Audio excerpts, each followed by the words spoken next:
संस्कृति का आप सभी से जय जिनेंद्र और स्वागत अंतरयात्रा धर्म परिचर्चा में।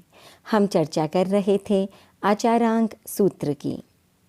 आचारांग सूत्र में कहा गया कि बीच में ना बोलें। रैणीयस्य भासमाणस्य वा व्यागरेमाणस्य वा नो अंतरा भासम भासिज्य, यानी अपने से बड़े गुरुजन रत्नाधिक जब बोलते हों, व्याख्यान करते हों, तब उनके बीच में नहीं बोलना चाहिए। सद्गुण ही वास्तव में रत्न है, हीरे जवाहरात आदि चमकीले पत्थर नहीं। जो व्यक्ति हमसे अधिक गुणवान हैं, वरिष्ठ हैं, उनके लिए रत्नाधिक शब्द का प्रयोग शास्त्रों में आता है।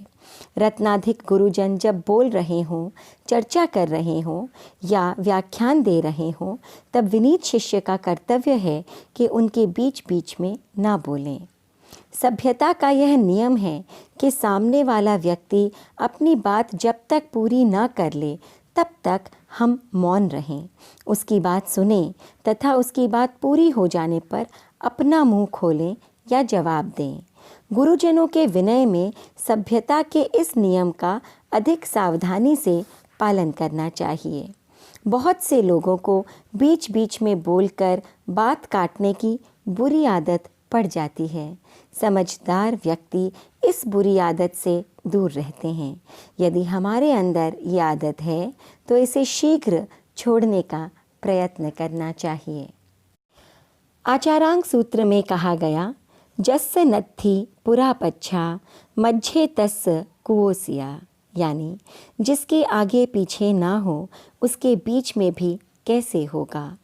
इस कथन का स्पष्टीकरण या अर्थ यह है कि जिस साधक को अपने पूर्व में भोगे हुए भोगों की कोई स्मृति या याद नहीं है और ना ही भविष्य में भोगों को भोगने की कोई कामना है, इच्छा है, ऐसे व्यक्ति के वर्तमान काल में भी भोगासक्ति कहाँ से रहेगी। यहाँ साधकों को यह प्रेरणा दी गई है कि काम भोगों के प्रति अपना दृष्टिकोण कैसा बनाएं। एक बार साधुत्व स्वीकार करने के बाद, दीक्षा ग्रहण करने के बाद पूर्व के सांसारिक जीवन में भोगे हुए भोगों का बिल्कुल भी स्मरण नहीं करना चाहिए, क्योंकि भोगों की स्मृति आग की ऐसी लपटें होती हैं जो साधना को जलाकर राख कर देती हैं। इस प्रकार भविष्य में भी भोगों की इच्छा रखने से भी सारी साधना उलट जाती है। ऐसा करने से आध्यात्म की साधना स्वार्थ की साधना में बदल जाती है, और जहाँ तक वर्तमान भोगासक्ति का सवाल है वह तो तत्काल ही निंदा का विषय है। इसीलिए तीनों ही भोगासक्तियाँ साधक के लिए त्याग करने योग्य हैं, भूत, भविष्य तथा वर्तमान काल की। आचारांग सूत्र में कहा गया, आप स्वयं अपने मित्र हैं। पुरिसा तुमेव तुमंग मित्तम किंग बहिया मित्तमिच्छसि।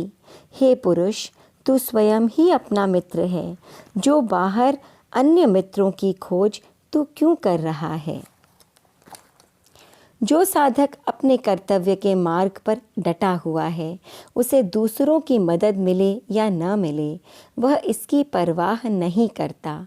वह सबसे मैत्री रखता है, लेकिन कौन कौन उससे मैत्री रखते हैं इस बात पर वह विचार नहीं करता।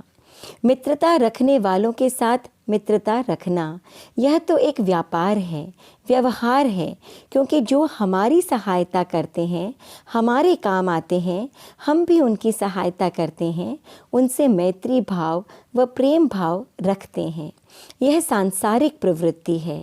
साधक व्यापारी नहीं होता, उसके मन में सब जीवों के प्रति मैत्री भाव होता है।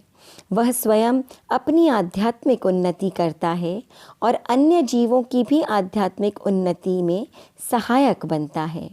वह सभी जीवों के प्रति दया और मैत्री का भाव रखता है। ऐसा व्यक्ति बाहर मित्रों को नहीं ढूंढता, वह स्वयं अपना मित्र होता है। आचारांग सूत्र में उल्लेख आता है, सुत्ता अमुणि मुणिनो सया जागरन्ति, यानी जो सोया है वह अमुनि है। मुनि तो सदा जागते रहते हैं। जो अमुनि हैं, असाधु हैं, जिनमें साधुता की कमी है, वे लोग आलसी होते हैं और सोते रहते हैं।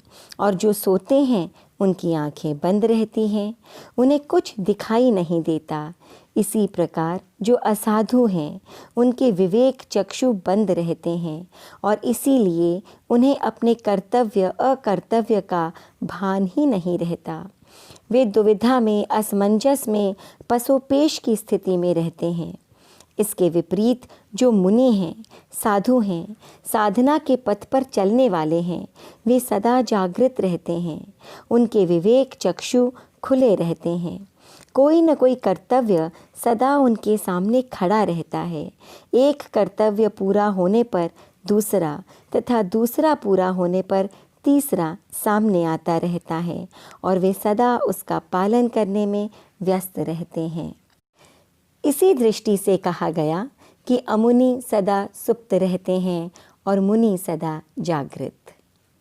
इसके अलावा आचारांग सूत्र में वर्णन आता है, नाई मत्त पाण भोयण भोई से निगंथे, यानी जो अति मात्रा में अन्न जल ग्रहण नहीं करता वही निर्ग्रंथ है। बहुत से लोग हैं जो स्वाद के लालच में ठूस ठूस कर भोजन कर लेते हैं और फिर लंबे समय तक बीमारी भोगते हैं। हमें नियमित रूप से आवश्यक भोजन ही करना चाहिए। मन, वचन और काया को वश में रखने के लिए रसनेंद्रिय को वश में रखने की आवश्यकता होती है। जो संयमी हैं, साधु हैं, निर्ग्रंथ हैं, वे परिमित भोजन और आवश्यक जल ही ग्रहण करते हैं। स्वाद के लालच में पड़कर अधिक खाने पीने की कोशिश नहीं करते। इसीलिए कहा गया है कि निर्ग्रंथ या साधु अति मात्रा में अन्न जल ग्रहण नहीं करते। तो हमने आज कुछ और विषयों पर चर्चा की आचारांग सूत्र से। अगले हफ्ते आगे बढ़ेंगे। तब तक के लिए आज्ञा दीजिए। ओम अरहम।